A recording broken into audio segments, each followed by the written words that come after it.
Hi this is Ishan Agarwal. I welcome you all to the Mehnati Bachche channel.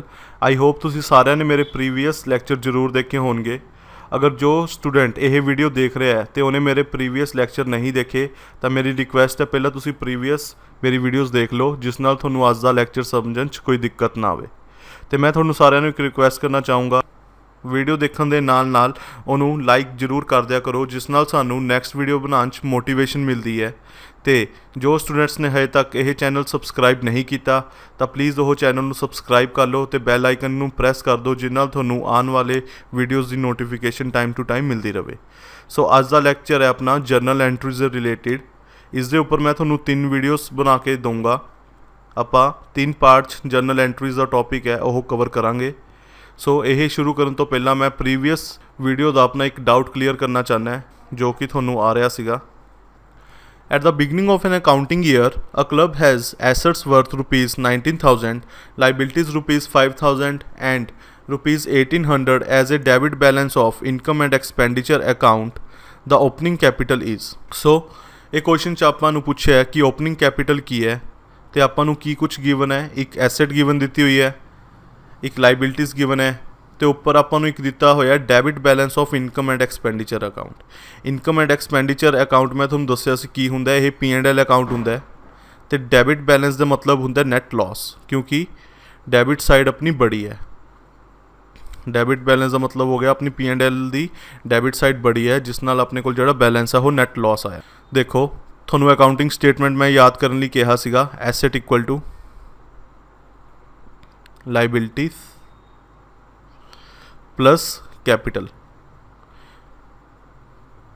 एक थोड़े चीज़ नूं याद रखना है, जो आप उरे कैपिटल कढ़ते हैं यही अपनी क्लोजिंग कैपिटल होंदी है। हुण देखो आपां नूं क्वेश्चन की गिवन है, एसेट गिवन है 19,000, लाइबिलिटीज़ गिवन है 5,000 प्लस कैपिटल जो आपां कढ़नी है। कैपिटल अपने कोल कितनी आ गई 19,000 माइनस 5,000 इज इक्वल टू 14,000। लेकिन जो अपने को यह कैपिटल आई है वो की आई है क्लोजिंग कैपिटल। यह अपने को क्लोजिंग कैपिटल आई है 14,000, लेकिन अपन क्वेश्चन पूछा उन्होंने opening capital. So closing capital का फॉर्मूला की होंगे अपना opening plus net profit plus interest on capital minus net loss minus drawings equal to closing capital. लेकिन अपने को हुण उरे क्लोजिंग कैपिटल गिवन है, अपन ने जाना है ओपनिंग कैपिटल तक। सो ਜਦੋਂ ਆਪਾਂ ਨੇ ਫਾਈਨਲ ਸਟੇਜ ਤੋਂ ਇਨੀਸ਼ੀਅਲ ਸਟੇਜ ਤੇ ਜਾਣਾ ਹੋਵੇ ਤਾਂ ਰਸਤੇ ਵਿੱਚ ਜੋ ਵੀ ਐਂਟਰੀਜ਼ ਆਉਣਗੀਆਂ ਉਹਨਾਂ ਨੂੰ ਆਪਾਂ ਰਿਵਰਸ ਕਰ ਦਾਂਗੇ। ਅਗਰ ਕੋਈ ਚੀਜ਼ ਪਲੱਸ ਹੋ ਰਹੀ ਸੀ ਤਾਂ ਹੁਣ ਨੈਗੇਟਿਵ ਹੋ ਜੂਗੀ, ਅਗਰ ਕੋਈ ਚੀਜ਼ ਮਾਈਨਸ ਹੋ ਰਹੀ ਸੀ ਤਾਂ ਉਹ ਹੁਣ ਐਡ ਹੋ ਜੂਗੀ। ਹੁਣ ਦੇਖੋ ਆਪਾਂ ਨੇ ਕਲੋਜ਼ਿੰਗ ਤੋਂ ਓਪਨਿੰਗ ਜਾਣਾ ਹੈ। ਕਲੋਜ਼ਿੰਗ ਆਪਾਂ ਨੂੰ ਗਿਵਨ ਸੀ 14,000, ਨੈਟ ਲਾਸ ਆਪਾਂ ਨੂੰ ਗਿਵਨ ਹੈ, ਆਪਾਂ ਇਹ ਕੀ ਕਰ ਦਿੰਦੇ ਮਾਈਨਸ। ਲੇਕਿਨ ਹੁਣ ਆਪਾਂ ਉਰੇ ਕੀ ਕਰਾਂਗੇ ਰਿਵਰਸ ਕਰ ਦਾਂਗੇ, प्लस कर देंगे। सो ओपनिंग कैपिटल कितनी आई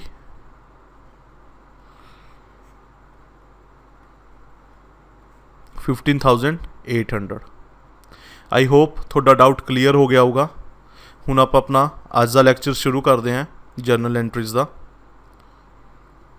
देखो जर्नल एंट्रीज जो आप बुक्स दे विच रिकॉर्ड करते हैं वो कुछ बेसिस के उपर रिकॉर्ड कीतियां जांदियां। उहदे लई कुछ एक स्पैसीफाइड रूल्स हुंदे हैं जिन्होंने आप बेस रख के एंट्रीज रिकॉर्ड करते हैं।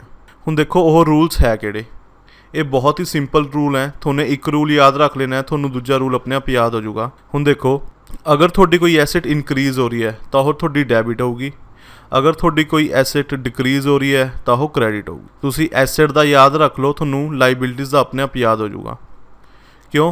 जो एसेट्स का होगा, जो एसेट का रूल होगा वो लाइबिलिटी लिए उल्टा हो जाऊगा। अगर थोड़ी एसेट इनक्रीज हो रही है तो वो डैबिट एंट्री होगी, अगर थोड़ी एसेट डिक्रीज हो रही है तो वो क्रेडिट एंट्री होगी।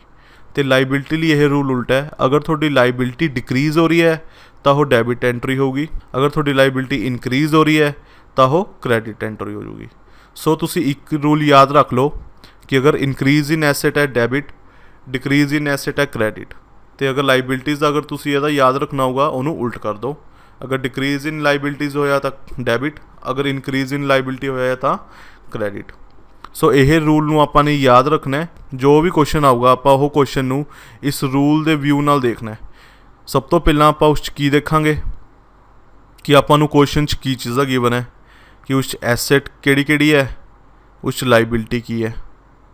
दूसरा आप देखेंगे कि इनक्रीज़ हो रहा है तो की डिक्रीज़ हो रहा है। तो थर्ड आप फिर एंट्री राइट कर देंगे। सो यह रूल याद रखियो, जो भी थोनू क्वेश्चन दिता होगा, थोनू क्वेश्चन किस फॉर्म का होगा कि थोनू स्टेटमेंट दी हो तो दसो कि जो ये कोई पर्टिकुलर एक्सपेंस है वो डैबिट होगा या क्रेडिट होगा। सो थोने यह रूल याद रखना है। सब तो पहला थोने देखना है जो चीज़ थोनू क्वेश्चन च गिवन है उस चो एसेट केड़ी है तो लाइबिलिटीज़ केड़ी है, तो वह चीज़ इनक्रीज़ हो रही है या डिक्रीज़ हो रही है। बस यह रूल दे नाल तुसी एंट्री रिकॉर्ड कर सकते हो। हुण एंट्री किवें रिकॉर्ड करोगे, ਉਹਦਾ फॉर्मेट की है वह मैं राइट साइड पर थोनू बना के दिखाया हुआ है। सब तो पहला आप जो जर्नल एंट्रीज रिकॉर्ड करते हैं तो वो लिए आप यही कॉलम्स क्रिएट करते हैं, पर्टिकुलर्स, डैबिट तो क्रेडिट। डैबिट के नीचे आप लिखते हैं डैबिट अमाउंट, क्रेडिट के नीचे लिखते हैं आप क्रेडिट अमाउंट। सो देखो एग्जाम्पल मैंने और लिखी है, bought an car for cash, कि किसी बंदे ने कार परचेज की on the basis of cash. So यदि आप एंट्री की पावे car account debit to cash account. हुण मैं थोनू की रूल दस्या सी, सब तो पहला थोने की देखना क्वेश्चन कि एसेट केड़ी है, लाइबिलिटी केड़ी है। लेकिन इत्थे आपां नूं दोनों एसेट गिवन है, कार भी एसेट है तो कैश भी एसेट है। हुण थोने देखना है कि केड़ी चीज़ इनक्रीज़ हो रही है, केड़ी डिक्रीज़ हो रही है। हुण जिहड़ी कार है यह की हो रही है, इनक्रीज़ हो रही है, यानी कि अपनी बिजनेस आई है, ठीक है, एसेट इनक्रीज़ हुई है नाल। ते कैश नाल की होया, अपनी जिहड़ी एसेट है वो डिक्रीज़ हुई। सो कार डैबिट हो जूगी तो कैश क्रेडिट। जो एसेट इनक्रीज़ कर रही है वो डैबिट, जो एसेट डिक्रीज़ कर रही है वो क्रेडिट। आई होप थोनू यह रूल समझ लग गया होगा। मैं थोनू अज कुछ एंट्रीज करवाना है जिन्नाल थोनू यह होर क्लीयर हो जाऊगा। जो अज आप लैक्चर च एंट्री कवर करांगे वो किस दे रिगार्डिंग है, purchase and sale of asset, purchase and sale of goods. So सब तो पहला एंट्री देखो की आऊगी अगर आप बिजनेस लई कोई मशीनरी परचेज करते हैं on the basis of cash. Purchase machinery on the basis of cash, थोने कैश दिता तो मशीनरी परचेज की, तो हुण तुसीं दसो कि इहदी एंट्री की पऊगी। सब तो पहला देखो क्वेश्चन कि आपां नूं की कुछ गिवन है, ये भी एसेट है, ये भी एसेट है। हुण इस चो इनक्रीज़ की हो रहा है तो डिक्रीज़ की हो रहा है। मशीनरी बिजनेस अपने आ रही है, यानी कि मशीनरी के नाल अपनी जो एसेट है वो इनक्रीज़ हो रही है, उन्होंने आप डैबिट करता। कैश अपना गया, कैश भी अपनी की होंगी है, एसेट होंगी है। मैं अपनी प्रीवियस वीडियोस तुहानू दस्या है, और नाल उन्होंने आपने क्रेडिट करता क्योंकि कैश अपना घट रहा है। सो एक एसेट जो इनक्रीज़ हुई डैबिट, जो एसेट अपनी डिक्रीज़ हुई क्रेडिट। हुण एवें ही second entry, purchase of machinery on credit. अगर कोई मशीनरी है वो थोने क्रेडिट ते परचेज की है तो वही एंट्री की पाओगे। हुण देखो मैं तुहानू दस्या सीगा, जिस तो आपने पैसा लेना है उन्होंने आप डैटर बोलते हैं, जिसनों आपने पैसा देना है उन्होंने आप क्रेडिटर बोलते हैं।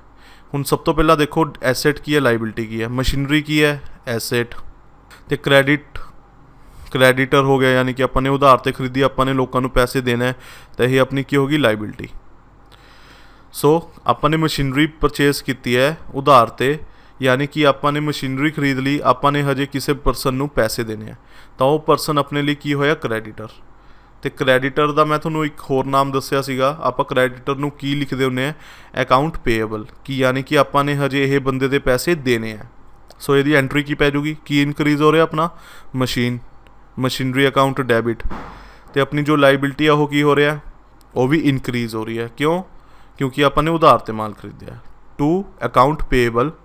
सो यदि यही जर्नल एंट्री यही रिकॉर्ड होगी, machinery account debit to account payable.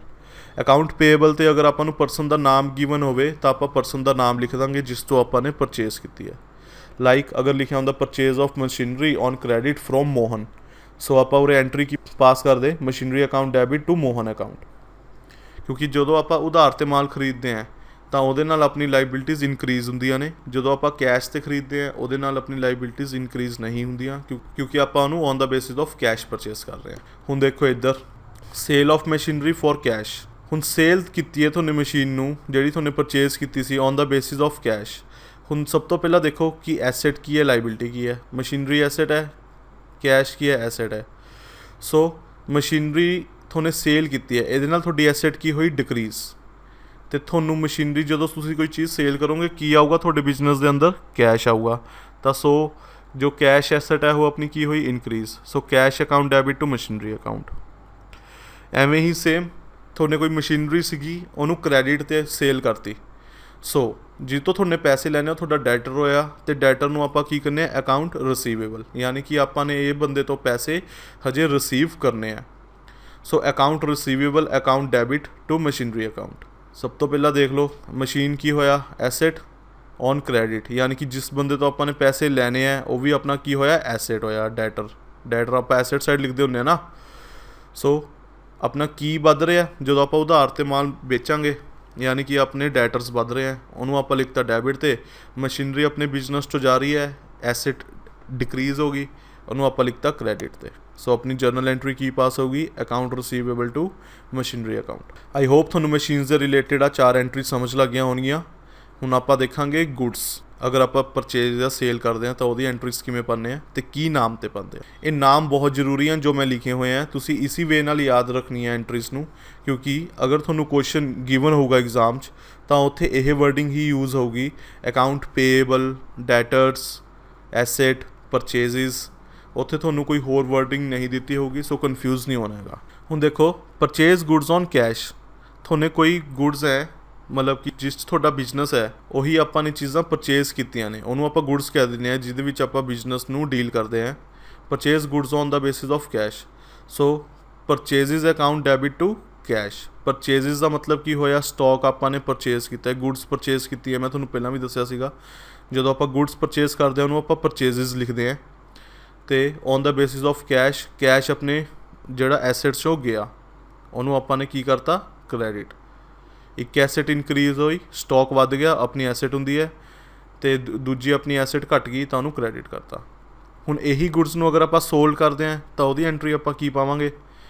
ਜਦੋਂ ਆਪਾਂ ਕੋਈ ਗੁੱਡ ਸੋਲਡ ਕਰਤੀ ਆਪਣੇ ਕੋਲ ਕੀ ਆਊਗਾ, ਕੈਸ਼ ਆਊਗਾ। ਸੋ ਕੈਸ਼ ਕੀ ਹੋ ਗਿਆ, ਡੈਬਿਟ। ਅਤੇ ਆਪਣੀ ਜਿਹੜਾ ਸਟਾਕ ਹੈ ਘਟੂਗਾ ਤਾਂ ਉਹਨੂੰ ਕੀ, ਸੇਲ ਨੂੰ ਆਪਾਂ ਕੀ ਕਰ ਦਾਂਗੇ, credit. Cash account debit to sale account.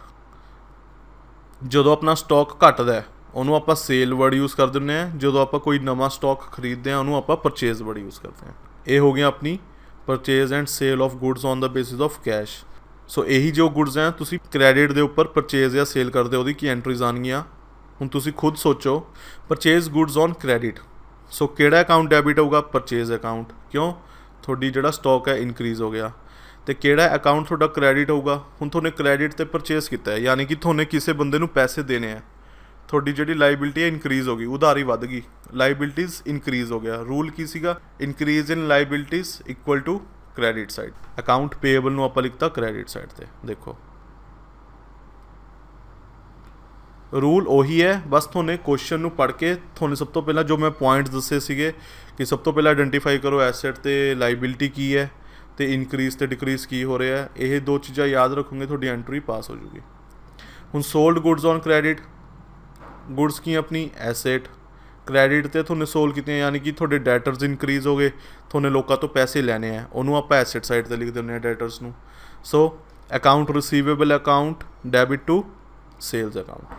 Next ਦੇਖੋ, ਹੁਣ ਜਿਹੜੀ ਤੁਹਾਨੇ ਪਰਚੇਜ਼ ਕੀਤੀਆਂ ਸੀ ਗੁੱਡਸ, ਉਹ ਕੁਛ ਗੁੱਡਸ ਡਿਫੈਕਟਿਵ ਨਿਕਲੀਆਂ ਹੀ ਆ ਅਤੇ ਤੁਹਾਨੇ ਉਹ ਜਿਹੜੀ ਗੁੱਡਸ ਹੈ ਰਿਟਰਨ ਕਰਤੀਆਂ। ਹੁਣ ਰਿਟਰਨ ਦੀ ਐਂਟਰੀ ਤੁਸੀਂ ਕਿਵੇਂ ਪਾਓਗੇ, ਜਦੋਂ ਤੁਸੀਂ ਹੁਣ ਆਪ ਸੋਚੋ, ਅਗਰ ਤੁਸੀਂ ਕੋਈ ਗੁੱਡਸ ਕੈਸ਼ 'ਤੇ ਖਰੀਦੀ ਆ, ਅਗਰ ਉਹਨੂੰ ਤੁਸੀਂ ਦੁਕਾਨਦਾਰ ਨੂੰ ਮਾਲ ਵਾਪਿਸ ਕਰਨ ਜਾਓਗੇ ਤਾਂ ਤੁਹਾਨੂੰ ਕੀ ਕਰੂਗਾ, ਤੁਹਾਨੂੰ ਤੁਹਾਡੇ ਪੈਸੇ ਵਾਪਿਸ ਦੇ ਕੇ ਤੁਹਾਡੀ ਗੁੱਡਸ ਰੱਖ ਲੂਗਾ। ਸੋ ਜਦੋਂ ਤੁਹਾਨੂੰ ਪੈਸੇ ਦਊਗਾ ਤਾਂ ਤੁਹਾਡਾ ਕੈਸ਼ ਕੀ ਹੈ, ਇਨਕਰੀਜ਼ ਹੋ ਜਾਊਗਾ, ਅਤੇ ਤੁਹਾਡੀ ਜਿਹੜੀ ਗੁੱਡਸ ਹੈ ਉਹ ਕੀ ਹੋ ਜੂਗੀ, ਡਿਕਰੀਜ਼ ਹੋ ਜੂਗੀ। ਸੋ ਐਂਟਰੀ ਕੀ ਪਊਗੀ, ਕੈਸ਼ ਅਕਾਊਂਟ ਡੈਬਿਟ, ਕਿਉਂ ਕੈਸ਼ ਇਨਕਰੀਜ਼ ਹੋ ਗਿਆ, to purchase return. Purchase return ਆਪਾਂ ਨਾਮ ਤਾਂ ਦਿੱਤਾ ਕਿਉਂਕਿ ਆਪਾਂ ਰਿਟਰਨ ਕੀਤੀਆਂ ਜੋ ਆਪਣੇ ਉੱਪਰ ਪਰਚੇਜ਼ਿਸ ਕੀਤੀਆਂ ਸੀ। ਸੋ ਇਹਨਾਂ ਨਾਲ ਆਪਣਾ ਸਟਾਕ ਘਟ ਗਿਆ, ਸੋ ਇਸ ਲਈ ਆਪਾਂ cash to purchase return the entry record ਕਰ ਦਾਂਗੇ। ਇਹ ਹੁਣ ਸਪੋਜ਼ ਕਰੋ ਤੁਹਾਨੂੰ ਕੋਈ ਗੁੱਡਸ ਸੇਲ ਕੀਤੀਆਂ ਸੀਗੀਆਂ ਤੇ ਤੁਹਾਡਾ ਕੋਈ ਕਸਟਮਰ ਤੁਹਾਨੂੰ ਗੁੱਡਸ ਵਾਪਸ ਕਰਨ ਆ ਗਿਆ, ਉਹਦੀ ਐਂਟਰੀ ਕੀ ਪਾਓਗੇ? ਹੁਣ ਤੁਸੀਂ ਉਹਨੂੰ ਕੀ ਦੋਗੇ? ਕੈਸ਼। ਕਿਉਂ? ਕਿਉਂਕਿ ਉਹ ਤੁਹਾਨੂੰ ਤੁਹਾਡਾ ਸਮਾਨ ਵਾਪਸ ਕਰ ਰਿਹਾ। ਕੈਸ਼ ਤੁਹਾਡਾ ਕੀ ਹੈ? ਗਿਆ ਬਿਜ਼ਨਸ ਤੋਂ ਬਾਹਰ। ਐਸੈਟ ਡਿਕਰੀਜ਼ ਹੋ ਗਈ ਤਾਂ ਉਹਨੂੰ ਕੀ ਕਰ ਦੋਗੇ ਤੁਸੀਂ? ਕ੍ਰੈਡਿਟ। ਤੇ ਜਿਹੜੀ ਤੁਹਾਡੀ ਸਟਾਕ ਹੈ ਉਹ ਵੱਧ ਗਿਆ, ਉਹਨੂੰ ਕੀ ਕਰ ਦੋਗੇ? ਡੈਬਿਟ। ਦੇਖੋ, sale return account, debit to cash. ਦੇਖੋ ਕੈਸ਼ ਘਟ ਰਿਹਾ ਤੁਹਾਡਾ ਤੇ ਜਿਹੜੀ ਤੁਹਾਡੀ ਸੇਲ ਰਿਟਰਨ ਹੈ ਉਹ ਡੈਬਿਟ ਹੋ ਜੂਗੀ, ਕਿਉਂਕਿ ਜਿਹੜਾ ਤੁਹਾਡਾ ਸਟਾਕ ਹੈ ਉਹ ਵੱਧ ਰਿਹਾ। ਲਾਸਟ ਐਂਟਰੀ ਦੇਖੋ, ਕੈਸ਼ ਪੇ ਟੂ ਕ੍ਰੈਡੀਟਰਸ। ਹੁਣ ਜਿਹੜਾ ਤੁਹਾਨੇ ਮਾਲ ਜਿਹੜਾ ਪਰਚੇਸ ਕੀਤਾ ਸੀਗਾ ਉਧਾਰ ਤੇ, ਤੁਹਾਨੇ ਉਹ ਬੰਦੇ ਨੂੰ ਪੈਸੇ ਵਾਪਸ ਕਰਤੇ, ਤਾਂ ਉਹਦੀ ਐਂਟਰੀ ਕੀ ਪਾਉਂਗੇ? ਹੁਣ ਸਭ ਤੋਂ ਪਹਿਲਾਂ ਦੇਖੋ, ਕ੍ਰੈਡੀਟਰਸ ਤੁਹਾਡੇ ਕੀ ਹੋ ਗਏ? ਲਾਇਬਿਲਿਟੀਜ਼। ਕੈਸ਼ ਕੀ ਹੋ ਗਿਆ ਤੁਹਾਡਾ? ਐਸੈਟ। ਹੁਣ ਇਸ ਚੋਂ ਕੀ ਚੀਜ਼ ਇਨਕਰੀਜ਼ ਹੋ ਰਹੀ ਹੈ, ਕੀ ਡਿਕਰੀਜ਼ ਹੋ ਰਹੀ ਹੈ? ਸੋਚੋ। ਕੈਸ਼ ਕੀ ਹੋ ਰਿਹਾ ਤੁਹਾਨੇ? Cash pay to creditors. Cash ਹੋ ਰਿਹਾ ਡਿਕਰੀਜ਼, ਸੋ ਇਹ ਆ ਗਿਆ ਕ੍ਰੈਡਿਟ ਸਾਈਡ ਤੇ। ਕ੍ਰੈਡੀਟਰਸ ਕੀ ਹੋ ਰਿਹਾ? ਡਿਕਰੀਜ਼, ਇਹ ਆ ਗਿਆ ਡੈਬਿਟ ਸਾਈਡ ਤੇ। ਤੁਹਾਨੂੰ ਰੂਲ ਦੱਸਿਆ ਸੀ ਲਾਇਬਿਲਿਟੀ ਡਿਕਰੀਜ਼ ਹੋਵੇ ਡੈਬਿਟ, ਤੇ ਅਗਰ ਲਾਇਬਿਲਿਟੀ ਇਨਕਰੀਜ਼ ਹੋਵੇ ਕ੍ਰੈਡਿਟ ਹੁੰਦਾ ਹੈ, ਤੇ ਅਗਰ ਐਸੈਟ ਇਨਕਰੀਜ਼ ਹੋਵੇ ਡੈਬਿਟ, ਐਸੈਟ ਡਿਕਰੀਜ਼ ਹੋਵੇ ਕ੍ਰੈਡਿਟ। ਸੋ ਇੱਥੇ ਐਸੈਟ ਡਿਕਰੀਜ਼ ਹੋ ਰਹੀ ਹੈ ਕ੍ਰੈਡਿਟ, ਤੇ ਤੁਹਾਡੀ ਲਾਇਬਿਲਿਟੀ ਇਨਕਰੀਜ਼ ਹੋ ਰਹੀ ਹੈ ਤਾਂ debit. So account payable account debit to cash account. ਹੁਣ ਦੇਖੋ, ਕੈਸ਼ ਰਿਸੀਵਡ ਫਰੋਮ ਡੈਟਰਸ। ਤੁਹਾਡੇ ਡੈਟਰ ਸੀਗੇ ਜੋ ਐਸੈਟ ਸਾਈਡ ਤੇ ਤੁਹਾਨੂੰ ਲਿਖੇ ਹੋਏ ਸੀ, ਉਹਨਾਂ ਚੋਂ ਕਿਸੇ ਬੰਦੇ ਨੇ ਪੈਸੇ ਤੁਹਾਨੂੰ ਦੇਤੇ। ਹੁਣ ਤੁਸੀਂ ਕੀ ਕਰੋਗੇ? ਕੈਸ਼ ਤੁਹਾਡਾ ਜਿਹੜਾ ਅਕਾਊਂਟ ਆ ਉਹ ਵੱਧ ਜਾਊਗਾ, ਤੇ ਤੁਹਾਡਾ ਜਿਹੜਾ ਡੈਟਰਸ ਅਕਾਊਂਟ ਸੀਗਾ ਐਸੈਟ ਸਾਈਡ ਉਹ ਘਟ ਜਾਊਗਾ। ਕੈਸ਼ ਐਸੈਟ ਹੈ ਵੀ, ਡੈਟਰਸ ਇਹ ਵੀ ਐਸੈਟ ਹੈ। ਸੋ ਕੈਸ਼ ਵਾਲਾ ਜਿਹੜਾ ਤੁਹਾਡਾ ਅਕਾਊਂਟ ਹੈ ਵੱਧ ਗਿਆ, ਉਹਨੂੰ ਡੈਬਿਟ ਕਰਤਾ। ਡੈਟਰ ਵਾਲਾ ਜਿਹੜਾ ਤੁਹਾਡਾ ਅਕਾਊਂਟ ਸੀਗਾ ਉਹ ਘਟ ਗਿਆ, ਉਹਨੂੰ ਤੁਸੀਂ ਕ੍ਰੈਡਿਟ ਕਰਤਾ ਅਕਾਊਂਟ ਰਿਸੀਵੇਬਲ ਨਾਮ ਤੇ। ਸੋ ਇਹ ਤੁਹਾਡੀ ਜਰਨਲ ਐਂਟਰੀ ਕੀ ਬਣ ਗਈ? Cash account debit to account receivable. I hope ਤੁਹਾਨੂੰ ਅੱਜ ਦੀ ਐਂਟਰੀਜ਼ ਮੇਰੀ ਸਮਝ ਲੱਗੀਆਂ ਹੋਣੀਆਂ। ਅੱਜ ਆਪਾਂ ਸਿਰਫ ਸੇਲ ਐਂਡ ਪਰਚੇਜ਼ ਦੇ ਰਿਗਾਰਡਿੰਗ ਐਂਟਰੀਜ਼ ਕੀਤੀਆਂ ਨੇ। ਮੇਰੀ ਨੈਕਸਟ ਵੀਡੀਓ 'ਚ ਮੈਂ ਤੁਹਾਨੂੰ ਇਨਕਮ ਐਂਡ ਐਕਸਪੈਂਸਿਸ ਦੇ ਰਿਲੇਟਿਡ ਐਂਟਰੀਜ਼ ਦੱਸੂੰਗਾ ਕਿ ਆਪਾਂ ਉਹ ਕਿਵੇਂ ਰਿਕਾਰਡ ਕਰਦੇ ਹਾਂ। ਅਗਰ ਤੁਹਾਨੂੰ ਇਹ ਵੀਡੀਓ 'ਚ ਕੋਈ ਵੀ ਡਾਊਟ ਆ ਰਿਹਾ ਤਾਂ ਤੁਸੀਂ ਮੈਨੂੰ ਮੇਰੇ ਕਮੈਂਟ ਬਾਕਸ 'ਚ ਜ਼ਰੂਰ ਦੱਸਿਓ, ਮੈਂ ਤੁਹਾਡਾ ਨੈਕਸਟ ਵੀਡੀਓ 'ਚ ਉਹ ਡਾਊਟ ਕਲੀਅਰ ਕਰ ਦੂੰਗਾ। ਲੇਕਿਨ ਨੈਕਸਟ ਵੀਡੀਓ ਆਉਣ ਤੋਂ ਪਹਿਲਾਂ ਤੁਸੀਂ ਇਹ ਅੱਛੇ ਤਰੀਕੇ ਨਾਲ ਰੂਲ ਯਾਦ ਕਰਨੇ ਆ ਜੋ ਮੈਂ ਆਪਣੀ ਵੀਡੀਓ 'ਚ ਅੱਜ ਤੁਹਾਨੂੰ ਦੱਸੇ ਆ, ਤੇ ਕਿਸ ਤਰੀਕੇ ਨਾਲ ਆਪਾਂ ਨੇ ਐਂਟਰੀ ਨੂੰ ਰੀਡ ਕਰਨਾ ਹੈ ਇਹ ਤੁਹਾਨੂੰ ਅੱਛੇ ਤਰੀਕੇ ਨਾਲ ਯਾਦ ਰੱਖਣਾ ਹੈ। ਤੇ ਜੋ ਮੈਂ ਐਂਟਰੀਜ਼ ਜਿਸ ਫਾਰਮ 'ਚ ਲਿਖੀਆਂ ਹੋਈਆਂ ਤੁਸੀਂ ਇਹਨੂੰ ਐਵੇਂ ਹੀ ਯਾਦ ਕਰਿਓ। ਜਿਵੇਂ ਪਹਿਲਾਂ purchase of machinery on cash the entry ਯਾਦ ਕਰ ਲਈ, ਨਾਲ ਹੀ ਉਹਦੀ ਯਾਦ ਕਰ ਲਈ purchase on machinery on credit. ਅਗਰ ਕੈਸ਼ ਤੇ ਵੇਚੋਗੇ ਕਿਵੇਂ ਐਂਟਰੀ ਲਿਖੋਗੇ, ਕ੍ਰੈਡਿਟ ਤੇ ਵੇਚੋਗੇ ਕਿਵੇਂ ਲਿਖੋਗੇ। ਐਂਟਰੀ ਸੇਮ ਹੈ, ਬਸ ਜੋ ਐਂਟਰੀਜ਼ ਦੇ ਵਿੱਚ ਆਪਾਂ ਟਰਮ ਯੂਜ਼ ਕਰਨੀ ਹੈ ਉਹ ਡਿਫਰੈਂਟ ਹੋ ਜਾਂਦੀ ਹੈ। ਸੋ ਅੱਜ ਲਈ ਇੰਨਾ ਹੀ। Thank you.